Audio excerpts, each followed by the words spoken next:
La victoire n'a pas un seul père, ni une seule mère, c'est l'ensemble de la Côte d'Ivoire qui fait qu'on est là. Cette équipe nationale est partie de presque zéro pour devenir un héros. Nous, on doit être heureux de cette évolution. La Fédération de basketball ne fait pas de comparaison avec une discipline.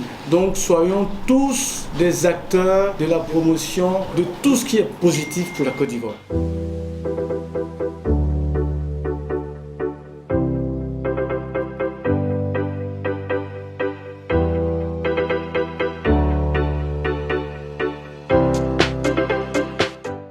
Amoureux du basketball, de cette équipe nationale qui marche bien, et je pense qu'il est nécessaire qu'on puisse garder une communication permanente et transparente dans un environnement apaisé, quelle que soit la situation.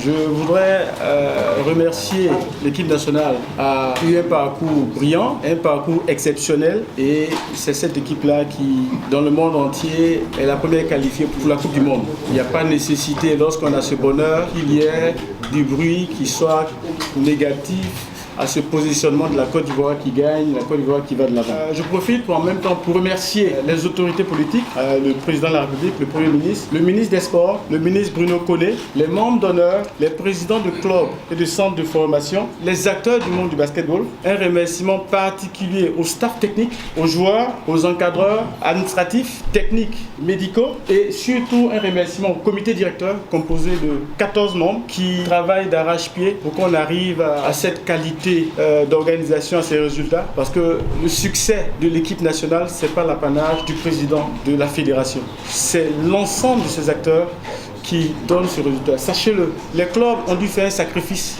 En 2 semaines, on jouait 4 matchs pour permettre à ce qu'on puisse faire cette compétition à Abidjan, parce que nous savions que le 6e homme, c'est-à-dire le public, allait être décisif dans cette qualification. Donc aujourd'hui, on peut dire merci à toute la Côte d'Ivoire pour cette victoire. La victoire n'a pas un seul père, ni une seule mère, c'est l'ensemble de la Côte d'Ivoire qui fait qu'on est là. On n'aurait pas souhaité communiquer parce que notre projet, c'était que la Côte d'Ivoire brille, que tout le monde ait la tranquillité de faire sa part de travail afin d'aller très loin. Il faudrait qu'on sache l'histoire. Cette équipe nationale est partie de presque zéro pour devenir un héros. Cela ne s'est pas fait sans sacrifice. Il y a eu beaucoup de sacrifices. Nous avons été à Yaoundé dans des conditions assez difficiles, dans des primes primaires que vous savez, qui étaient de ce que vous avez vu. Ce ne sont pas des primes que la fédération a fixées, ce sont des primes qui sont consécutives du niveau du basketball. Et c'est en fonction de l'évolution qu'on a. Aujourd'hui, nous sommes passés de 25 000 francs de primes à 50 000 francs de primes journalières, et avec un pic de 3 600 000 francs que chaque joueur a pu recevoir pour partie de cette fenêtre. Nous, on doit être heureux de cette évolution. La Fédération de basketball ne fait pas de comparaison avec une discipline. Elle est heureuse de son évolution naturelle. C'est ce qui fait la force de cette fédération. C'est le travail de l'ensemble des acteurs. Un merci particulier au ministre des Sports, qui, au regard de notre évolution, n'a pas manqué de nous accompagner, et c'est pour cela que nous avons souhaité être qualifiés pour 2022 afin que l'année prochaine les moyens soient consécutifs et soient conséquents pour notre succès. La dernière fenêtre, de notre point de vue, a été la fenêtre la plus aboutie sur le plan organisationnel et sur le plan des résultats. On ne peut pas faire la fine bouche par rapport à cela, mais cela au prix de sacrifices et de responsabilité de la FIBB face à une situation où il fallait décider pour l'intérêt de la nation. Ça a été éprouvant, mais on est heureux du bonheur procuré à l'ensemble des Ivoiriens et la fierté nationale que nous connaissons. 3 faits nous ont vraiment éprouvés. Le premier fait, ça a été l'absence du coach Nacho pour des raisons que nous ne connaissons pas, malgré notre relance formelle du 14 juillet où nous avons indiqué le caractère crucial et important pour la Côte d'Ivoire de se qualifier, d'autant plus qu'il a fait un travail formidable à cette fenêtre. Cette lettre est restée sans réponse. La seconde épreuve, ça a été la démission de notre directeur technique national, Slobodan Subosi, en raison principalement, selon lui, de ma gestion paternaliste. Parce que on arrondit les angles que quand on a une équipe, on ne gère pas des hommes avec une certaine rectitude. Il faut un peu de tact. Je pense que mes membres sont là, ils savent très bien ce qu'ils avaient souhaité, mais j'ai toujours été celui qui a dit toute chose en son temps. On est là pour rassembler, on est là pour rebondir ensemble. Donc il n'y a pas question d'exclure qui que ce soit. Il faut aller dans ce sens parce que l'intérêt de la nation est supérieur à l'intérêt individuel. La troisième décision, c'était la décision importante d'appeler un entraîneur de haut niveau en la personne de Dejan Prokic pour nous donner les chances de nous qualifier. Parce que à cette fenêtre, le team manager avait fait son choix sur le deuxième assistant suite à la défection du premier assistant pour des raisons de santé. Je vous explique de façon simple. Lorsque le coach principal, M. Nacho Lescano, après information du team manager de son indisponibilité, dont les raisons nous ne savons pas, nous avons décidé en CODI de lui adresser un courrier formel et lui dire l'importance cruciale de cette fenêtre. Parce qu'on a vu ce qu'a apporté le public à notre victoire. On n'a pas gagné seul cette fenêtre. On a gagné avec le peuple de Côte d'Ivoire et avec l'environnement qui était assez favorable et positif. Donc il était important qu'on ait toute notre équipe à cette rencontre. Malheureusement, n'ayant pas eu de réponse, nous avons décidé de partir quand même avec le staff, avec le premier assistant. Il a eu une maladie, le Covid, à 2 jours de l'embarquement pour aller sur Monastir. Qu'est-ce qu'on fait? Il faut décider encore une fois. On se réunit nuitamment, on parle avec les membres du CODI, on nous informe qu'il était peut-être logique que ce soit le deuxième assistant. Cette décision, j'ai dit qu'elle a été éprouvante parce que le team manager a estimé qu'il fallait le deuxième. On a dit non, là c'est une affaire de nation. Donc nous décidons que ce soit plutôt Dejan. Et donc vu la difficulté et l'information de l'hostilité présumée des joueurs par rapport à l'acceptation de l'entraîneur, nous avons décidé, en relation avec le CODI, d'amener une mission conduite par moi, le directeur technique national nouveau, qui est M. Anissé Lavoudama, et mon conseiller auprès des équipes nationales, M. Abou Bakayoko, pour aller à Monastir pour expliquer le bien fondé de notre décision de prendre un entraîneur d'un certain niveau, au regard des enjeux.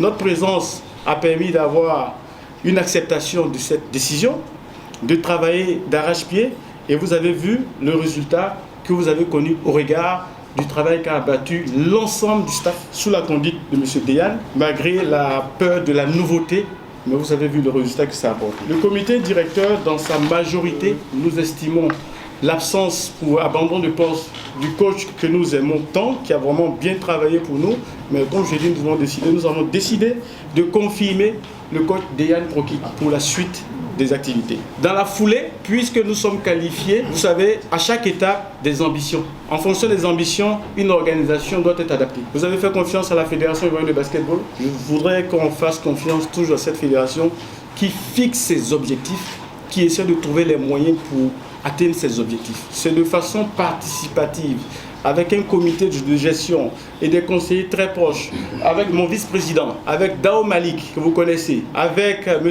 Anissé Lavoudama, avec Abou Bakayoko. Voici les conseillers principaux du président que je suis. Nous décidons en fonction de nos enjeux de réorganiser autour de l'équipe nationale avec l'aval du comité directeur pour pouvoir atteindre nos objectifs. Nous avons estimé actuellement que Monsieur Carlo Vira, le team manager, serait bien à nous aider en tant que conseiller spécial chargé de la détection et du suivi de la diaspora.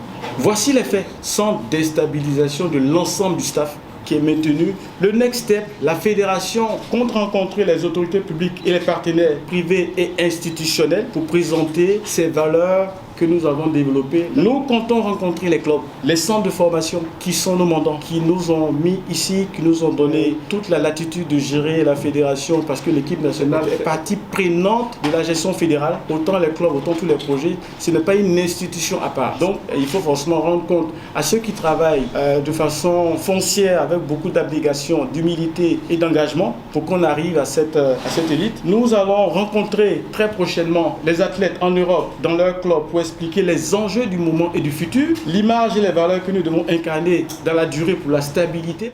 Comme dirait quelqu'un sur un arbre, ce sont les belles mangues qui reçoivent des coups. Mais si on reste une équipe comme on l'a été, si on garde les mêmes valeurs, je pense qu'on pourra raisonnablement surfer sur nos valeurs et travailler sur les Olympiades à venir. Nous sommes en train de planifier la prochaine fenêtre, parce que c'est important, pour qu'on puisse avoir une équipe qui soit un peu plus prête pour la suite. Nous sommes en pleine réflexion pour le tournoi d'Abidjan, qui sera le démarrage effectif de la préparation pour le mondial. Nous allons lancer très prochainement le projet de construction de la cité du basketball avec une académie, un siège, un hôtel et des lots pour les vice-champions d'Afrique. L'une des forces de la fédération, c'est de se comparer à soi-même pour voir comment est-ce qu'on avance. Le reste, c'est l'État peut-être qui va changer de paradigme, qui pour dire attention, les Ivoiriens ont un ADN basketball, Donc changeons complètement de paradigme. On est sur cette voie. Voici les informations essentielles que je voulais vous partager. J'ai certainement répondu à des questions qui se retrouvent sur vos lèvres. Je tiens à dire merci à la presse nationale et internationale pour l'intérêt porté à l'équipe nationale. Les succès vont avec quelques petites incompréhensions qu'il faut pouvoir gérer. On compte sur vous pour continuer à travailler sur l'image qualitative de l'équipe nationale. De la Côte d'Ivoire, c'est plus dans la promotion positive de ce qui se passe de façon exceptionnelle. C'est vraiment exceptionnel ce que nous avons connu, inattendu. Donc soyons tous des acteurs de la promotion de tout ce qui est positif pour la Côte d'Ivoire. Merci à tous, que Dieu nous bénisse tous, bénisse nos familles et bénisse la Côte d'Ivoire. Je vous remercie pour votre présence. Merci.